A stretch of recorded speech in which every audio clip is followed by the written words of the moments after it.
Om Shanti. Good morning.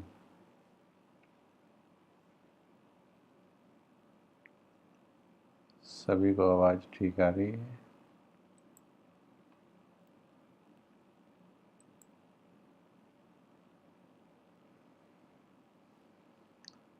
कल थोड़ा सा गड़बड़ हुआ, लेकिन ड्रामानुसार सब ठीक हुआ। हर हाल में अपने मन की स्थिति चेक करने का अवसर होता है, छोटी बात हो या बड़ी बात हो। अभी आवाज़ ठीक आ रही है?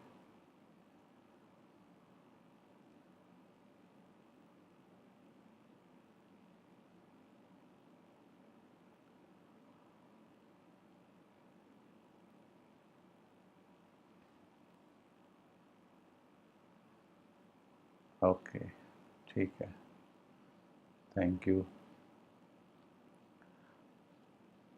तो कल जो विषय हमने शुरू किया और बहुत से भाई बहनों ने पेशेंस रखा, इंटरनेट डिस्टरबेंस होने के बाद भी लगे रहे, वेट करते रहे, तो कुछ पॉइंट्स हम उनके साथ चर्चा कर पाए। आज हम इसको फिर से ले रहे हैं विषय को, क्योंकि फरिश्ता बनने के लिए ये बहुत आवश्यक विषय है। ये हम एक अभ्यास से शुरू करेंगे। थोड़ा सीधे होकर बैठ जाएं, सीधे हो जाएं सभी। अभी चैट में लिखना बंद कर दें।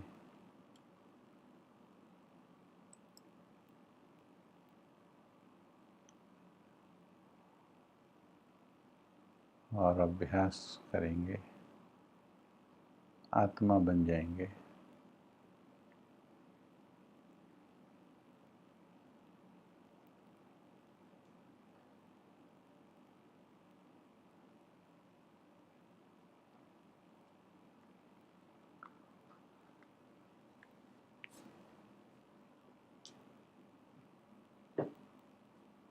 मैं आत्मा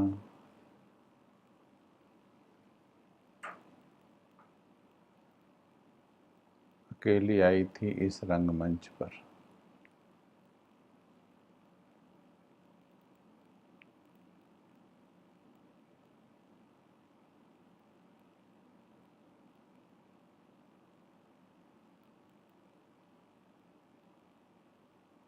टिक जाएं थोड़ा इस अनुभूति में। चैट बंद कर दें कृपया। अभी हम चैट पर ध्यान नहीं देंगे।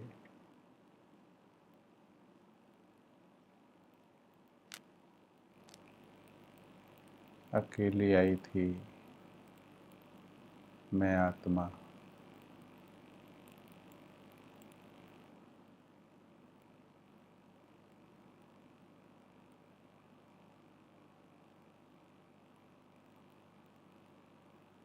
पाँच हजार वर्ष पाठ बजाया,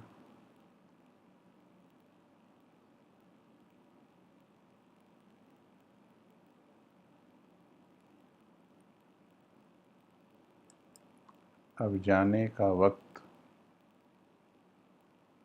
नज़दीक आया।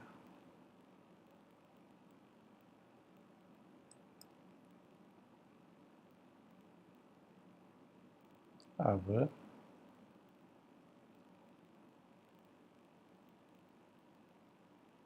जाने का वक्त नज़दीक आया है।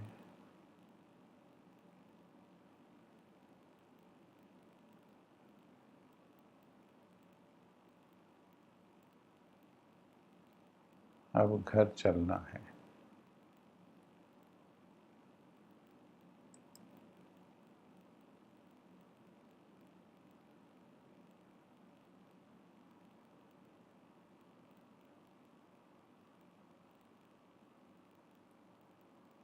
मैं आत्मा हूँ,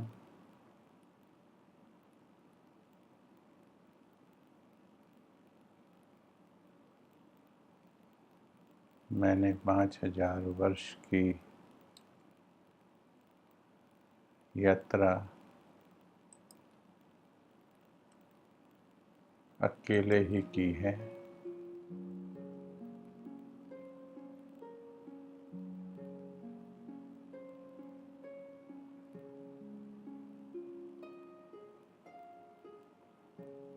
कोई 2 घड़ी, कोई 4 घड़ी,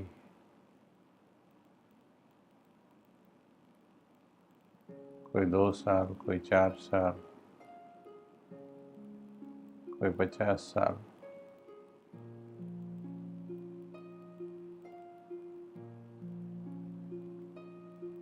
भले ही मेरे साथ रहा हो,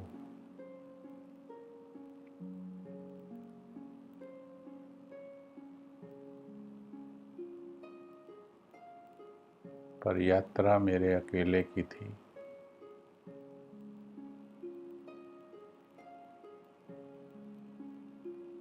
कर्मों के अकाउंट्स मेरे इंडिविजुअल अपने अलग थे और हैं।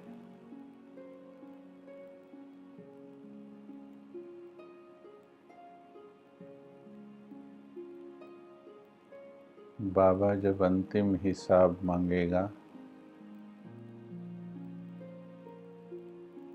ड्रामा में जब डे ऑफ जजमेंट होगा,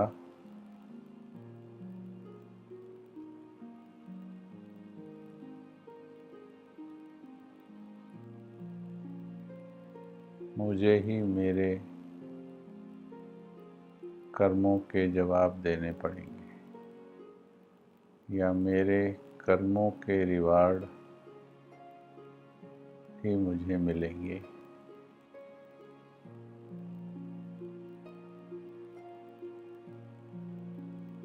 अकेली आई थी,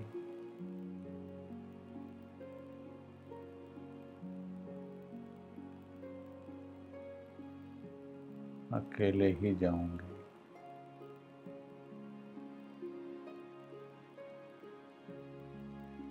और जाने से पहले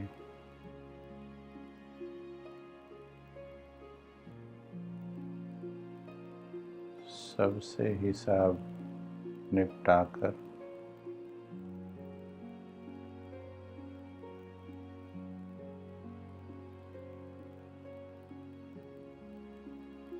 मुझे अकेले हो जाना है, एवर रेडी हो जाना है।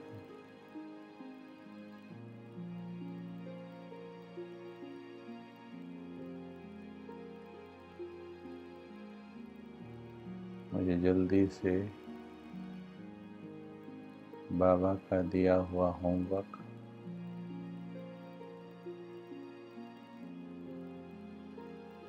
पूरा कर लेना है, बिना और किसी को देखे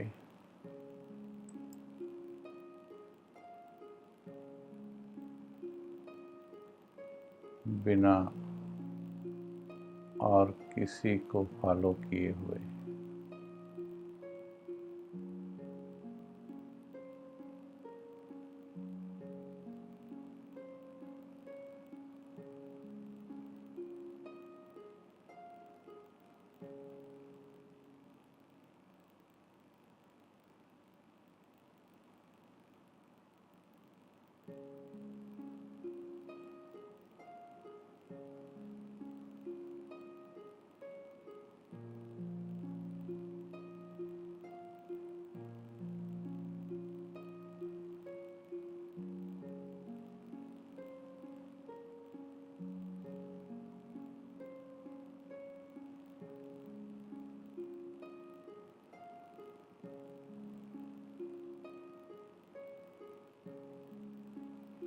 ओम शांति।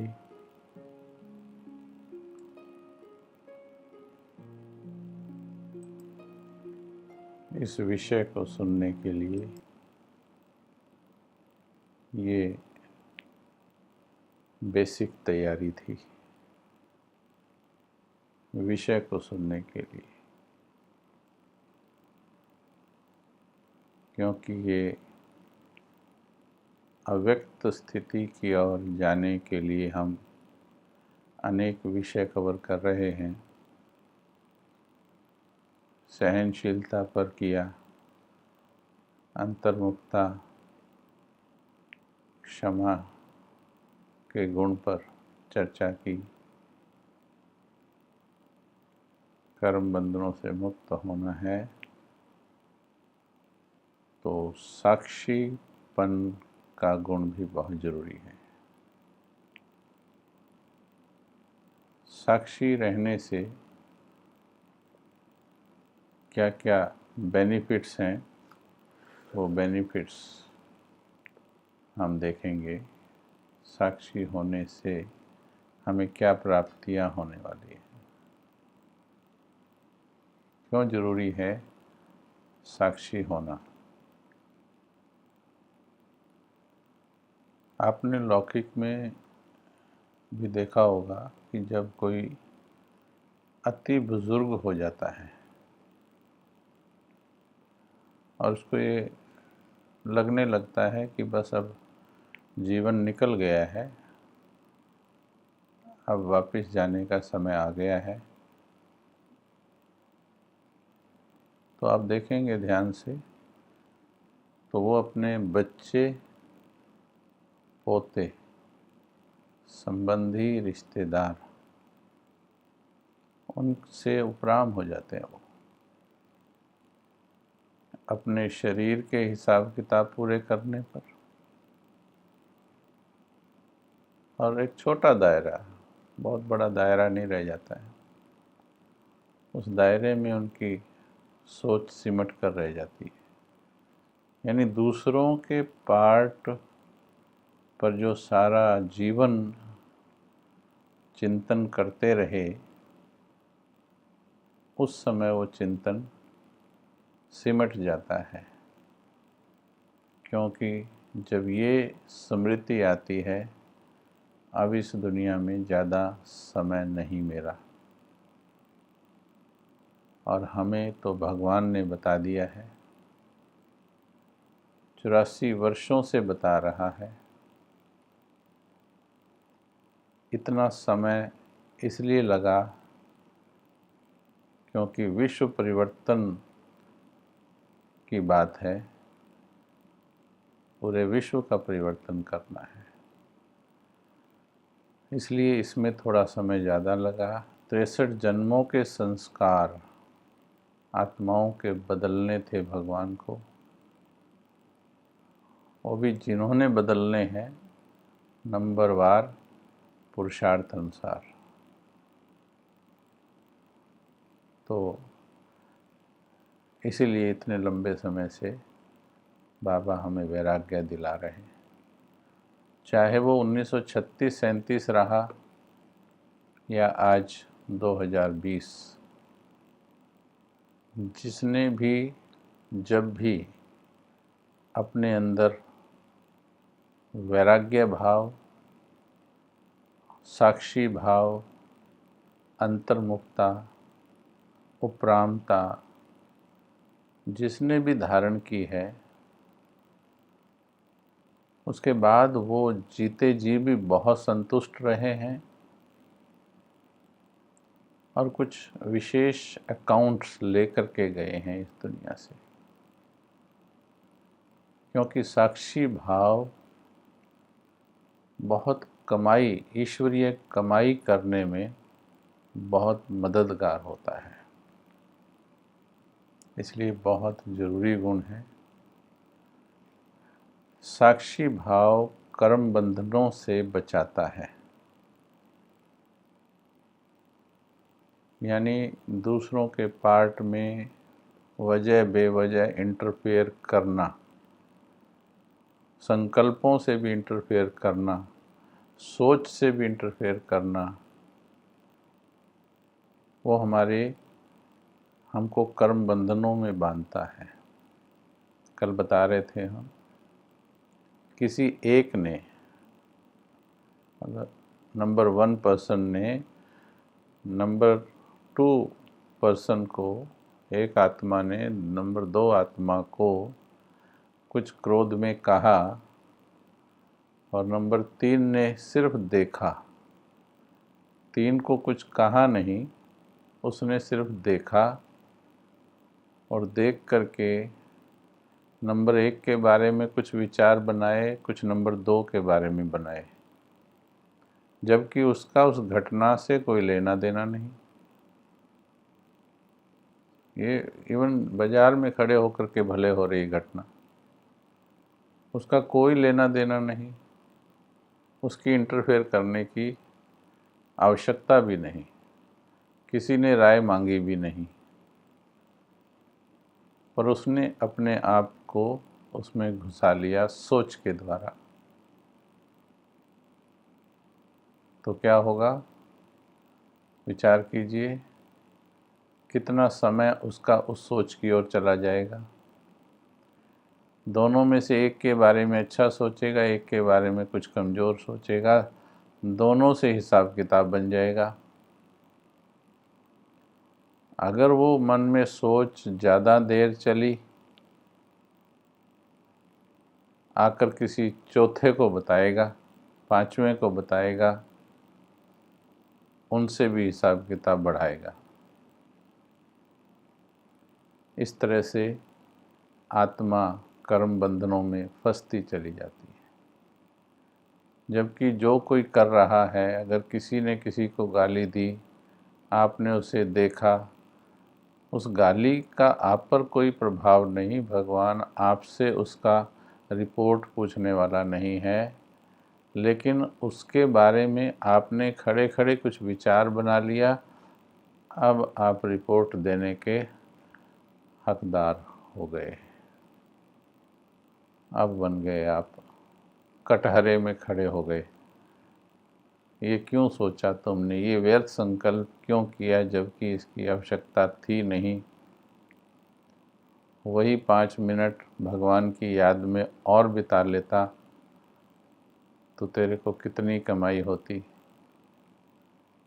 तो इस प्रकार से अब आप देखिए, हमने ज़िंदगी में कितना हिसाब किताब बेवजह बनाया होगा, और आज मन बुद्धि को देख लो, कितनी आत्माओं से नफ़रत, कितनी आत्माओं से प्यार, कितनी से लगाव, कितनी आत्माओं से द्वेष,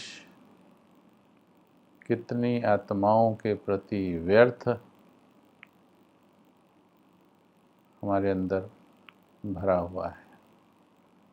ये इसी कारण से है क्योंकि साक्षी होना नहीं आता है, या साक्षी होने का महत्व पता नहीं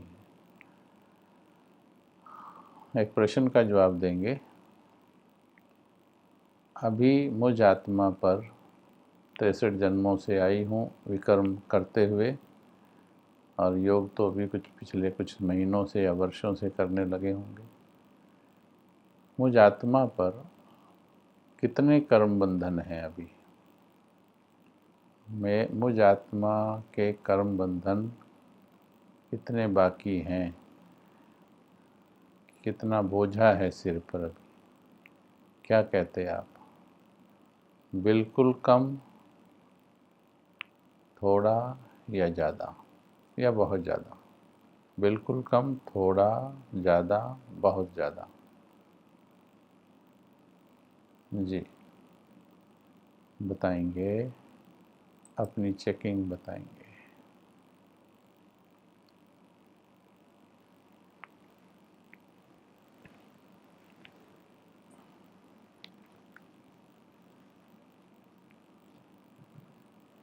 बिल्कुल कम है या थोड़ा है? हाँ, किसी किसी ने कहा पता नहीं है, और ज़्यादातर का आ रहा है बहुत है। आपको बधाई है, बहुत बहुत बधाई है। बधाई, अब आप मुस्कुरा रहे होंगे, बधाई इसलिए नहीं है कि आपके सिर पर बोझा ज़्यादा है, बधाई इसलिए है कि आप सच्चाई से चेक कर रहे हैं। मेरे बहुत से मीठे भाई बहन लिख रहे हैं थोड़ा। आपको भी बधाई है, पर एक आपसे थोड़ा रिक्वेस्ट है हमारी, और थोड़ा एकांत में बैठकर गहराई में जाके चेक कर लेना, कहीं बाद में दबे हुए हिसाब किताब ना निकलें। जब बाबा हिसाब पूछे चेक कर लेना, ओके। बाकी चेक तो आपको ही करना है, मैं आपके लिए चेक नहीं कर सकता हूँ। जब इतने हिसाब किताब बाकी हैं, अब बनाने की कोई मार्जिन, अभी चैट रोक दीजिए, अब रोक दीजिए चैट, ओके। जब इतने हिसाब किताब बाकी हैं तो अब संकल्प लेना है कि अब और हिसाब नहीं बनाने हैं। दृढ़ संकल्प लेना है। ये मुझ आत्मा ने बहुत ही दृढ़ संकल्प किया 1.5-2 साल पहले, 3 साल पहले, जब बहुत डीपली रियलाइज़ हुआ ये। बहुत सुंदर रिजल्ट्स हैं इसके, मन को हल्का करने, हल्का रखने के और भगवान से जुड़ने के बहुत सुंदर रिजल्ट्स हैं साक्षी भाव के। साक्षी भाव समय की बचत कराता है, कर्म बंधनों से बचाता है, समय की बचत कराता है।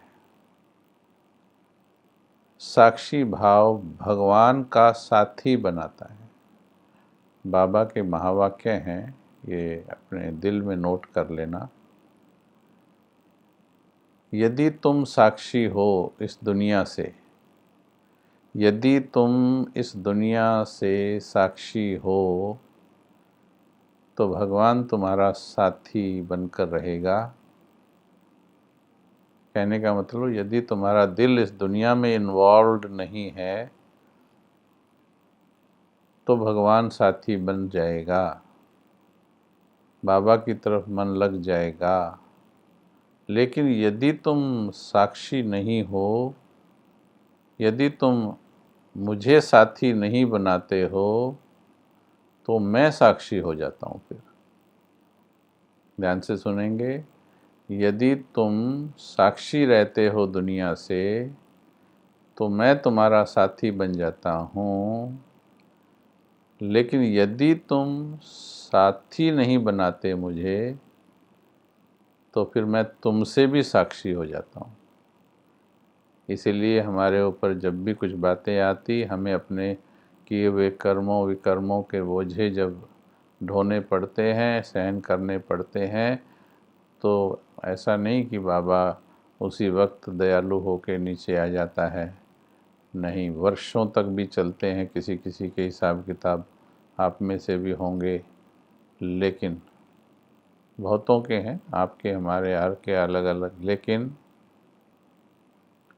जो दिल से बाबा को याद करता है, यानी उसको साथी बनाता है, तो फिर बाबा जो है उसकी मदद करता है। तो साक्षी भाव भगवान का साथी बनाता है।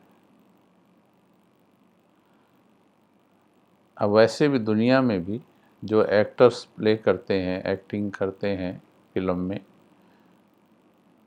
हर एक्टर का जो अटेंशन है वो अपने पार्ट पर होता है, पूरा अटेंशन।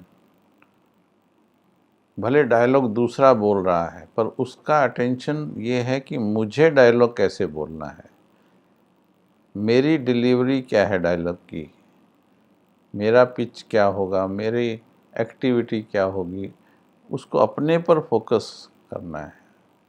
दूसरे को देखते हुए भी जैसे नहीं देखता है, अपनी ऊर्जा अपने ऊपर लगाता है, दूसरा अपने ऊपर। हर एक्टर जो राम का पार्ट प्ले कर रहा है, वो अपने ऊपर, रावण गाली दे रहा या गुस्सा कर रहा,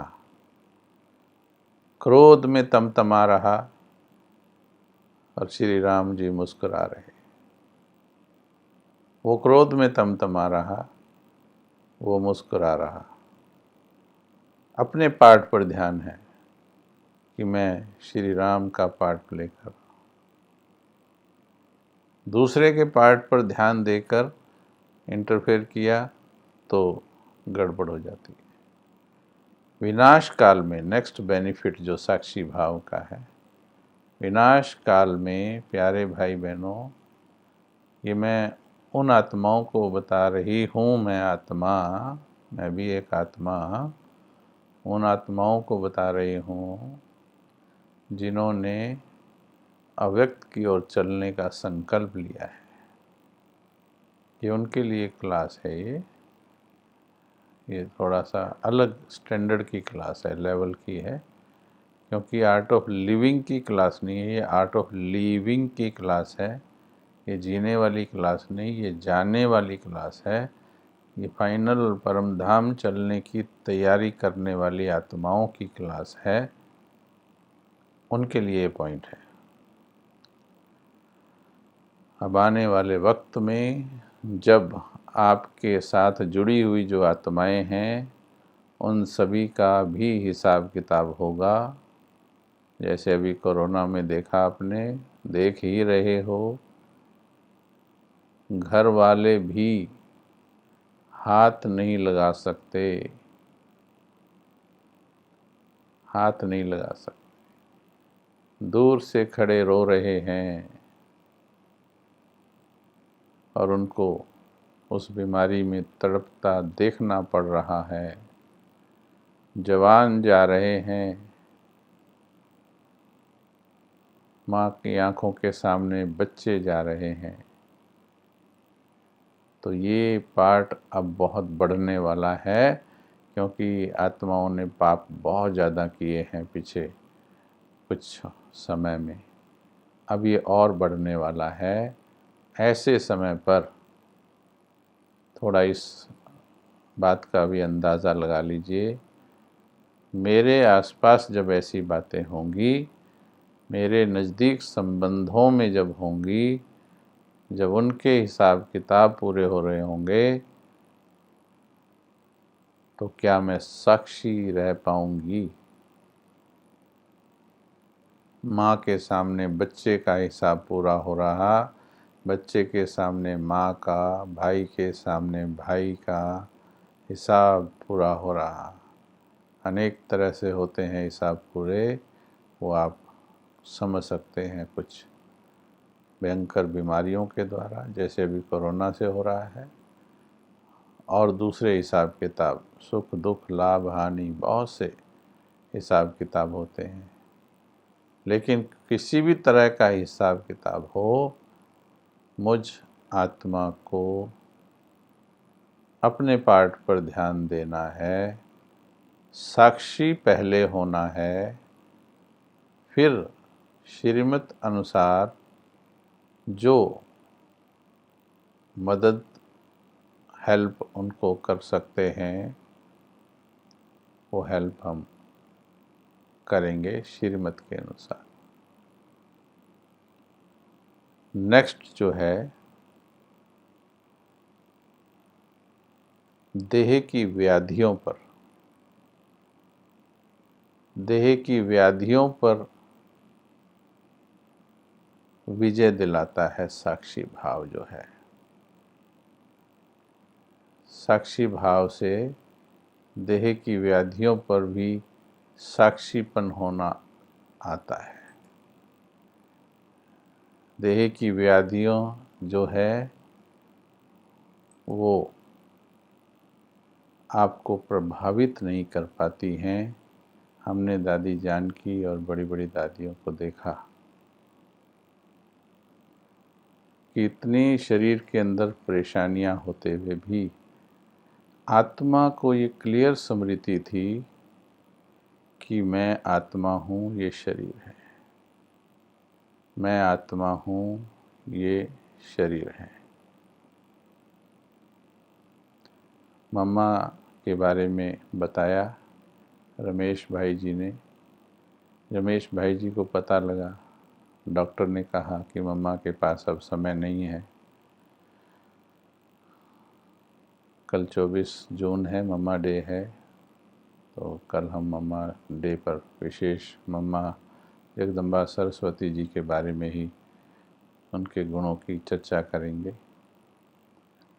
तो मम्मा को बताया कि आपको ब्लड कैंसर है, और डॉक्टर ने कहा वो भी इस कंडीशन में पहुंच गया कि अब उसको 2 महीने में शरीर छूट जाएगा।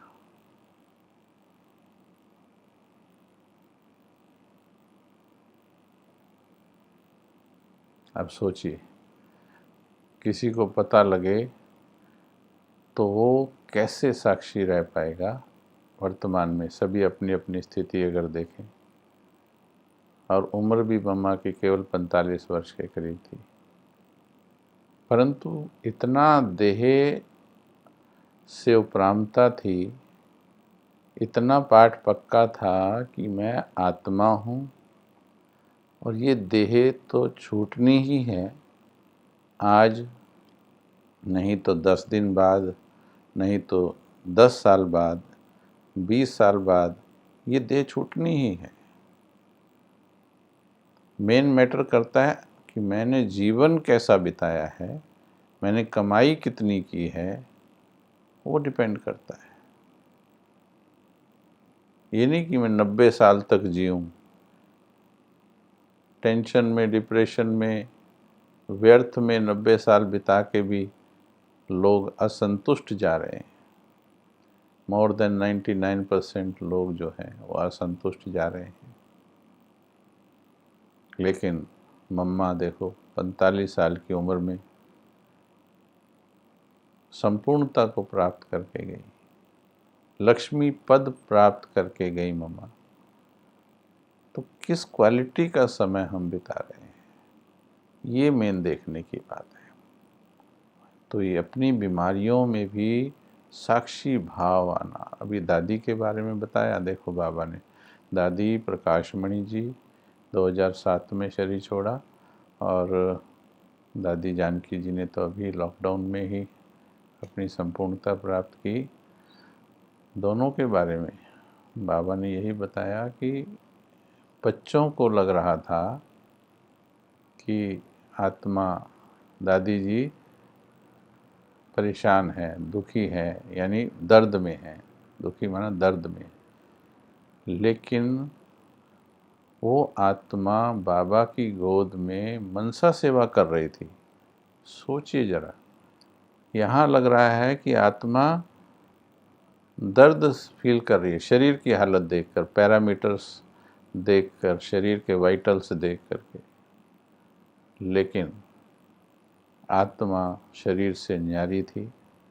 बहुत लंबे समय के अभ्यास के कारण देह से ही नहीं, इतने बड़े संस्था की, इंटरनेशनल ऑर्गेनाइजेशन की चीफ होते हुए उससे भी न्यारी थी, सब प्राप्तियों से न्यारी थी। एक ही नशे में, मेरा बाबा, मैं बाबा की, बाबा मेरा, केवल उस नशे में आत्मा थी। तो देखो, साक्षी भाव के एग्जाम्पल्स हमारे सामने रहे हैं। तो इसलिए ये साक्षी भाव जीवन में हम लोगों को, हम आत्माओं को भी अपनाना है। तो अब मुझे किसी भी हालत में कर्म बंधन नहीं बढ़ाने हैं। साक्षी भाव के लिए ज्ञान का मनन चिंतन करना बहुत ज़रूरी है, क्योंकि अगर ज्ञान का मनन चिंतन नहीं है तो अभी तक जो हमारे जीने के तरीके रहे हैं उनका लक्ष्य जीना था वास्तव में। तो जब जीना होता है तो प्लानिंग जीने की ही की जाती है। अभी मैं पैसा कमाऊंगा, जैसे ब्रह्मा बाबा की भी 60 साल की उम्र में जब शिव बाबा ने प्रवेश किया तो बताते हैं कि बाबा की अभी प्लानिंग थी। बायोग्राफी में बाबा के आता है कि 5-6 साल और जॉब यानी बिजनेस करूंगा, ऐसी उनकी प्लानिंग थी, क्योंकि ये होने वाला ये तो पता ही नहीं था उनको। तो 5-6 साल और बिजनेस करूंगा, उसके बाद फिर वानप्रस्थी की ओर आगे बढ़ाऊंगा कदम। तो उनकी प्लानिंग थी, लेकिन चाहत कुछ और है, होवत कुछ और है, ड्रामा में कुछ और ही निश्चित था। और अब तो हमको बाबा ने क्लियर बता दिया, ब्रह्मा बाबा को तो पता नहीं था, वो तो अपनी आंतरिक इंट्यूशंस के कारण के पीछे आगे बढ़े, लेकिन हमें तो भगवान ने आकर ब्रह्मा के तन में सब कुछ स्पष्ट रूप से बता दिया है, और उसमें करना क्या है वो भी बता दिया है। पेपर भी लीक कर दिया है, सोचो जरा, पेपर इज आल्सो लीक्ड, कि ये पेपर आएंगे तुम्हारे सामने, ये क्वेश्चंस होंगे, संबंधियों के क्वेश्चंस होंगे, बताओ पास होना है तुम्हें, संबंधियों के मोह खींचेंगे तुम्हें। अभी पार्ट प्ले करते दूसरी आत्माओं के पार्ट खींचते हैं, तुम्हारा शरीर भी अंतिम परीक्षा लेगा। ब्रह्मा बाबा ने जब शरीर छोड़ा, अव्यक्त स्थिति पाई, तो उस वक्त आत्मा का, बाबा ने बताया, कर्म भोग और कर्म योग का संदेश में बाबा ने बताया। एक बड़ा भारी युद्ध था। शरीर ऐसे ही नहीं छूटता है, आत्मा को शरीर छोड़ना बहुत कठिन काम है। प्यारे भाई बहनों, ये जो दुनिया के कर्म बंधनों की हम बातें करते हैं, क्लासेस करते हैं, वो जितने भी भारी लग रहे हैं, देह के हिसाब किताब के सामने वो सब बहुत कमज़ोर है। हमारा अंतिम हिसाब मुझ आत्मा का अंतिम इस देह के साथ है। लास्ट में जब मैं फाइनल चलने की तैयारी करूंगी, तो ये देह भी मुझसे हिसाब मांगेगी, और सभी की ने मांगा है, चाहे ब्रह्मा बाबा रहे या मम्मा रही, दादियाँ रही, सबकी देह प्रकृति हिसाब मांगती है। देखिए, जैसे शहर छोड़ के जा रहे हो तो पहले बैंक वाले आपका हिसाब क्लियर करेंगे, है ना। और ये अपना, मानो आप किराए किसी से वो ले रहे हैं, लोन पर लिया हुआ है, कुछ पैसा लिया हुआ है, मार्केट से लिया है, तो वो हिसाब किताब लेंगे आपका। फिर आपसे फाइनली जिस मकान में रह रहे, फाइनली वो कहेगा कि अब इतने दिन रह ले, लास्ट डेट पर हिसाब करेगा वो इतने दिन का किराया, तो लास्ट में वो हिसाब पूरा करना पड़ेगा। ऐसे ही इस देह का हिसाब भी देना है। तो प्यारे भाई बहनों, इसके लिए बहुत विदेही स्थिति का अनुभव करना आवश्यक है। ये सिर्फ ज्ञान की पॉइंट नहीं है, समझ की तो है ही है ज्ञान की, लेकिन समझ से ज़्यादा ये अभ्यास की पॉइंट है। और इसके लिए हमें अभ्यास क्या करना है? साक्षी होने के लिए पहला तो अभी बताया कि मैं आत्मा अकेली आई, अकेले जाना है, अकेले में बैठ अकेले बाप को याद करते करते अकेले हो जाना है।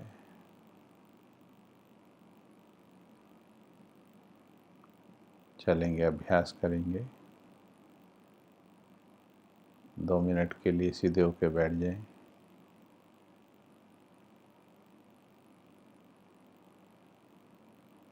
सत्य ज्ञान, बिल्कुल प्योर ज्ञान भी थोड़ा समय चलाना चाहिए मन में। हमेशा ही पार्ट से अटैच होकर के चिंतन ना हो, सिर्फ पार्ट को ही ठीक करने का चिंतन ना हो, इस पार्ट को छोड़ने का चिंतन भी होना चाहिए। चलिए,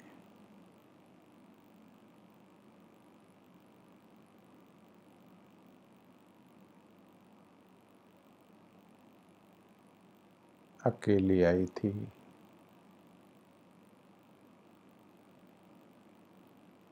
अकेले जाना है।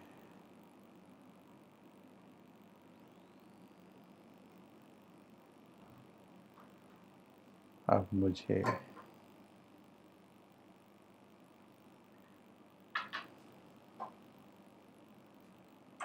किसी से हिसाब किताब बढ़ाना नहीं है।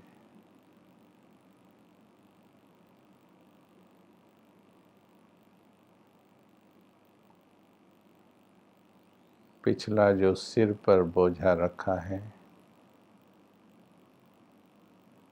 वही बहुत है, वो चुकाना है और फिर इस देह का हिसाब भी चुकाना है।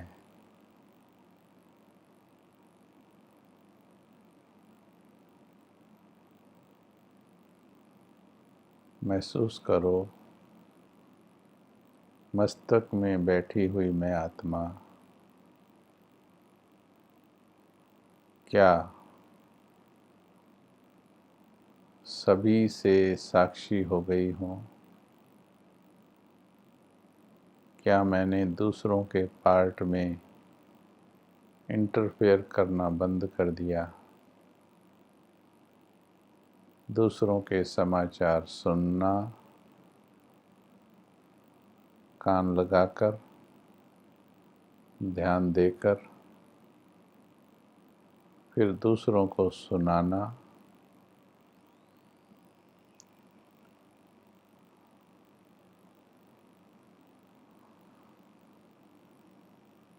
या फिर मन ही मन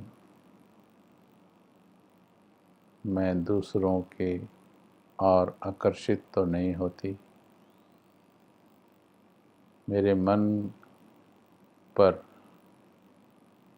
बाबा के प्रेम का आकर्षण रहना चाहिए। चेक करेंगे,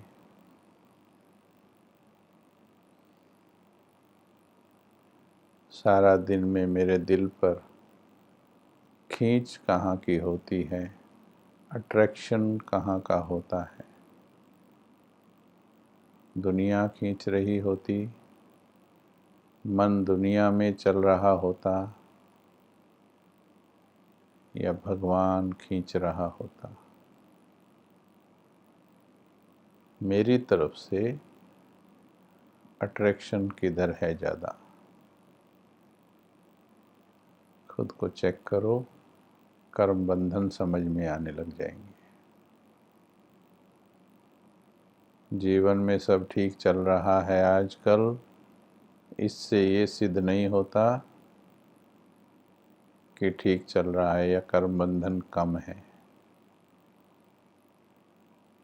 ठीक चल रहा है, इस पर्दे के नीचे मोह के बहुत से कीड़े होते हैं जो केवल तब तक रहते हैं जब तक ठीक चल रहा है। चेक ये करो, क्या मैं सभी से अकेली हो गई हूँ? सब से अकेली हो गई। मन सब आत्माओं से उपराम हो गया।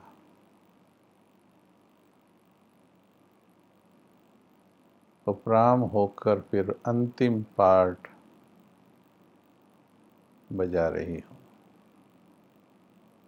पार्ट तो बजाना है, पर बिना चिपके हुए, बिना अटैच हुए।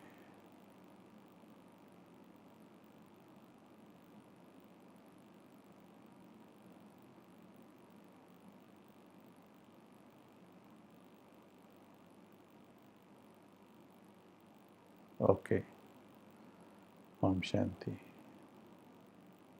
एक तो ये अभ्यास करना है,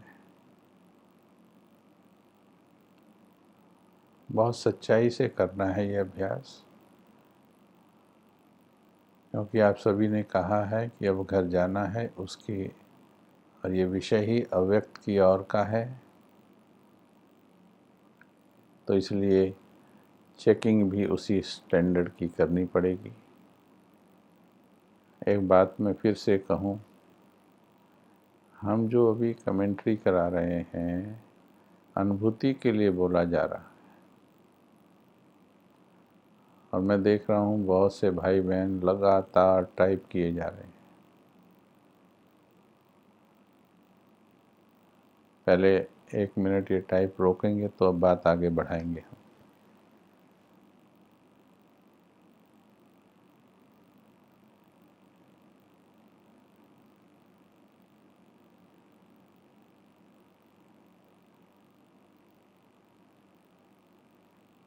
ये अव्यक्त की क्लास है, ये साक्षीपन की क्लास है।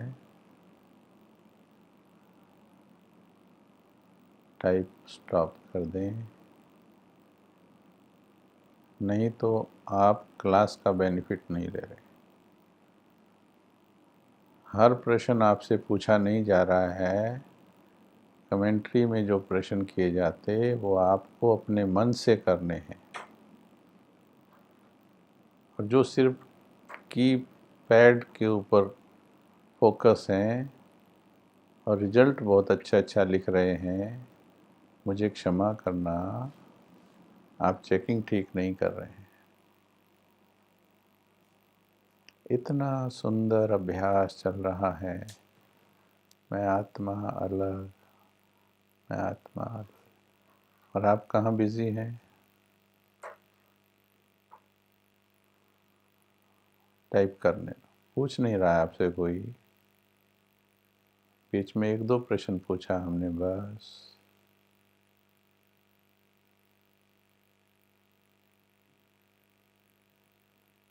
इसका मतलब अभ्यास करने में आनंद नहीं ले रहे, आपका ध्यान सिर्फ हर प्रश्न का जवाब टाइप करने में। नहीं, कृपया ध्यान दें, फील करें। This is not a class for information, this is a realisation class, not informative class. Feel करना है, अकेली आई थी, अकेले जाना है। आपको अपने आप से बात करनी है, अपने अंतर मन को बताना है मेरे बोझे कम है या ज़्यादा है। अभी इनमें से जिसमें बहुतों ने लिखा कम है, जब ये बिल्कुल एकांत में बैठेंगे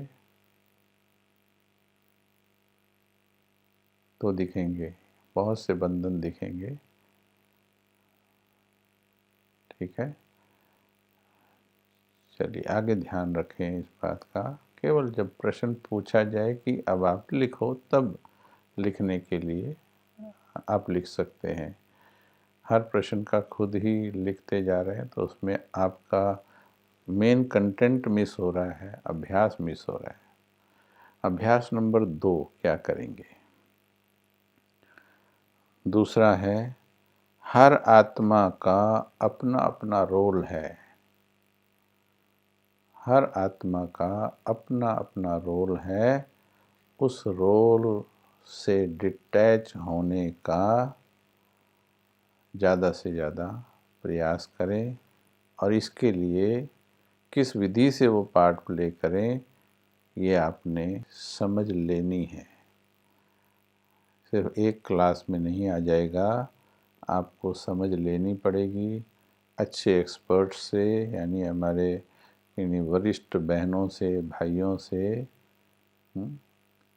उनसे लेनी है, आपको बार बार लेनी है, ताकि धीरे धीरे आपके अंदर वो बैलेंस आ जाए, उपरामता में और लाइफ में, जाने में और जीने में बैलेंस आ जाए, ताकि जो अंतिम, जाने से पहले जो अंतिम पार्ट प्ले कर रहे हैं वो पार्ट हम अच्छा प्ले कर पाएँ। ओके, अच्छा, अभी लास्ट एक अभ्यास, फरिश्ता का अभ्यास। सीधे होके बैठ जाएं फिर से। अभी पहले ही हम बता रहे हैं, विनती कर रहे हैं, विनती है, टाइप नहीं करेंगे, अभी अनुभव करेंगे। यही तो लॉकडाउन का आनंद है कि जो यहाँ नज़दीक बैठों को अनुभव नहीं होता, अभी देखिए कितना दूर बैठे भी हम एक दूसरे को एनर्जी शेयर कर पा रहे हैं। देखो अमृत वेला में कितनी आत्माओं के जीवन बदल गए 1 मास के अंदर। कितनों की समस्याएं हल हो गई अमृत वेला से। 4 बजे जिनके योग नहीं ठीक थे, उनके 2 बजे के योग अच्छे हो गए। भगवान के वरदान मिलने आरंभ हो गए। अभी बहुत परिवर्तन लाना है, और आप सभी ने भी बाबा की ऐसी रूहानी आर्मी बनना है। फिर हम मिल करके, जैसे जियो एयरटेल वाले पूरे इंडिया में या फिर दूसरी कंपनी वाले पूरे विश्व में थोड़ी थोड़ी दूरी पर टावर फैला दिए हैं, ताकि कोई कोना भी, पहाड़ हो या समंदर हो, कोई कोना भी रहना नहीं चाहिए। हर जगह सिग्नल रहना चाहिए, कम्युनिकेशन रहना चाहिए। ये सेवा हम बच्चों को करनी है। हम बाबा की टावर्स हैं और हमें इतना फैल जाना है पूरे विश्व के अंदर कि पूरे विश्व में बाबा की ऊर्जा को प्रवाहित करना है। ऊर्जा को प्रवाहित, ज्ञान के बाद ऊर्जा, समझ के साथ शक्ति भी देनी है आत्माओं को। चलेंगे, फरिश्ता बन करके बैठेंगे, सीधे हो जाएं, मस्तक में टिक जाएं पहले।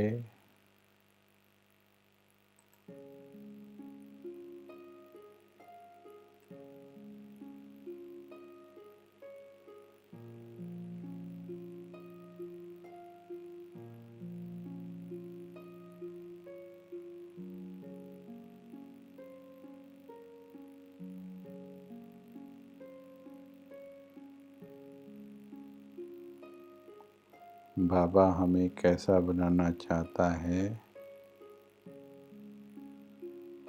बिल्कुल हल्का फरिश्ता बनाना चाहता है बाबा। सुने बाबा की ही आवाज में।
शरीर को शक्तिशाली बनाती, वैसे ये मन की ड्रिल मन को शक्तिशाली बनाने वाली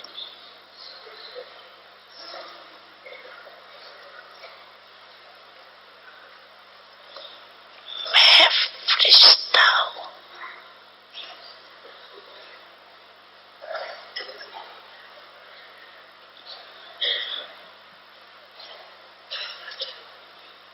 इस पुरानी दुनिया,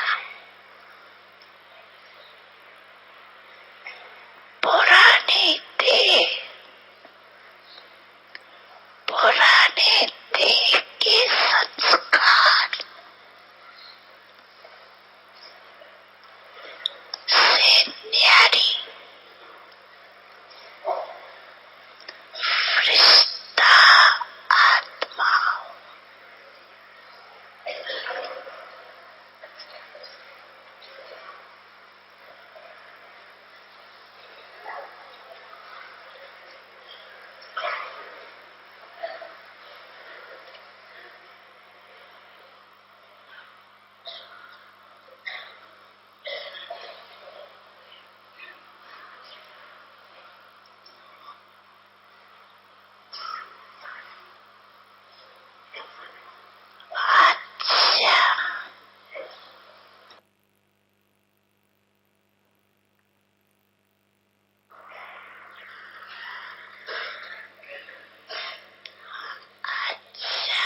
अभी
इस प्रकार से ये अभ्यास करते करते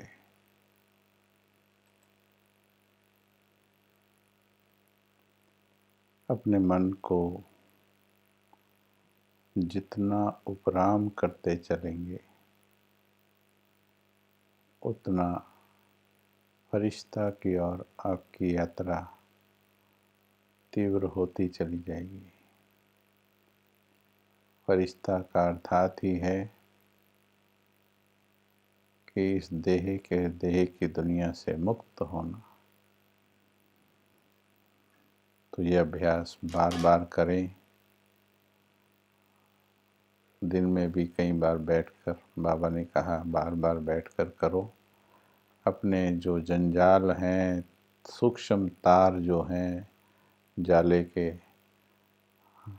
उन जाले को काटो बार बार, और आत्मा को मुक्त स्वयं ही होना है।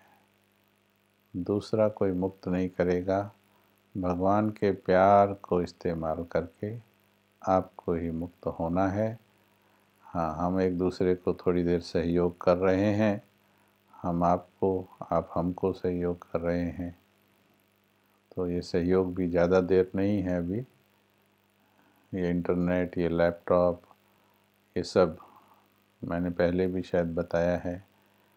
पहले भगवान ब्रह्मा के तन में आया, 33 वर्ष पाठ बजाया और ब्रह्मा चला गया, देह त्याग करके अव्यक्त हो गए, साकार से चले गए।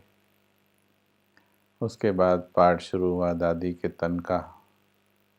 वो भी अच्छा लंबा पाठ चला, 48-50 साल के करीब चला। उसके बाद धीरे धीरे वो चुप हो गया, उस पाठ से दादी के तन में आना बंद कर दिया।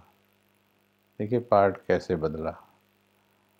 दादी के पाठ में भी पहले बाबा पर्सनली मिलते थे हर एक से, फिर धीरे धीरे 100-150 को मिलना शुरू किया, फिर धीरे धीरे जोन वाइज मिलना शुरू किया, फिर धीरे धीरे विंग वाइज खड़े करके मिलना शुरू किया, फिर वो कॉमन मिलना हो गया भीड़ से, फिर वो मिलना बंद हो गया, फिर वीडियो आ गया। पर वीडियो के द्वारा भी सुंदर अनुभूति कराई बाबा ने। बाबा की ही मुरलियों के वीडियोस चले। अब धीरे धीरे देखिए वो वीडियो का भी खत्म माना, बीच में 2-4 बार मिस करना पड़ा। आगे क्या पार्ट है वो तो बाबा जानता है, पर ये इंडिकेशन है। अब हमें ये मनसा का सहयोग दे रहा है बाबा कि दूर बैठकर भी आत्माओं को तुम सिखा सकते हो या सीख सकते हो, एक दूसरे से एनर्जी शेयर कर सकते हो। It is quite wonderful actually. सवेरे सवेरे 1200 आत्माएं जुड़ जाती हैं अमृत वेला योग के लिए, तो और अच्छा अनुभव कर रहे हैं ज़्यादातर। अब याद रखें, ये ज़्यादा दिन चलने वाला नहीं, ये बहुत कम दिन के लिए ये भी पार्ट मिला है, इसलिए इसका भी लाभ ले लीजिए। साक्षी और उपराम स्थिति का ही अभी पूरा बताया। ये अभ्यास करेंगे तो अपने आप उपराम होती चलेगी बुद्धि, साक्षी होते चलेंगे। पूरी क्लास इसी पर चली है। पूछ रहे हैं कोई साक्षी और उपराम स्थिति को बताएं। उपराम मतलब राम के पास, चिपके नहीं इस दुनिया से, साक्षी होकर के चलेंगे। कल फिर हम मम्मा के गुणों का आप भी चिंतन करना, मम्मा के बारे में पढ़ो आज, और कल सवेरे उठते ही बाबा को गुड मॉर्निंग करने के साथ साथ मम्मा को भी गुड मॉर्निंग करना, क्योंकि उसी महान आत्मा ने बहुत बड़ा पार्ट यज्ञ में प्ले किया है। अगर उनका पार्ट भी ना होता तो आज हम भी ना होते सभी। जैसे ब्रह्मा का पार्ट इम्पोर्टेंट था, ऐसे ही मम्मा का पार्ट भी इक्वली इम्पोर्टेंट था और है भी, अभी भी जो चल रहा है। कल हम चर्चा करेंगे इन्हीं शब्दों के साथ। आज हम क्लास को यहीं पूरा करते हैं। आप सभी ने बहुत ध्यान से सुना, लेकिन जो सुना है कृपया उसे अनुभूति में लाइए। अब घर चलना है, अब घर चलना है, इसकी धुन लगाइए, उपराम हो जाइए, मौन में रहिए ज़्यादा से ज़्यादा। यानी मौन मतलब कम से कम बोलिए, केवल जहाँ चाहिए वहाँ बोलिए, ताकि अंदर से आप उपराम हो सकें। अच्छा, ओम शांति।